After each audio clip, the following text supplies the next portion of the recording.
مختصر اس کا خلاصہ آپ حضرات کے سامنے رکھ دوں اور عدیل عارف صاحب کی اپیل بھی آپ کے سامنے رکھ دوں کہ ان کے پاس وسائل کی کمی ہے، تو آپ حضرات سے یہ اپیل ہے کہ آپ لوگ وسائل کے معاملے میں ان کو بالکل مستغنی کر دیں تاکہ یہ کام ہمارا کنٹینیو چلتا رہے اور وسائل کی کمی کی وجہ سے رکے نہیں۔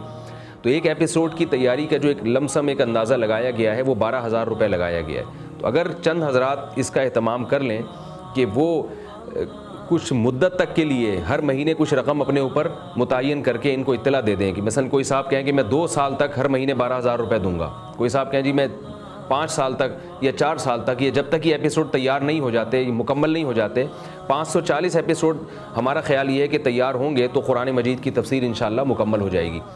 تو یہ بھی ہو سکتا ہے کہ کوئی صاحب یہ عزم کر لیں کہ بھئی جب تک یہ ایپیسوڈ مکمل نہیں ہوتے میں ہر مہینے 12,000 روپے دوں گا۔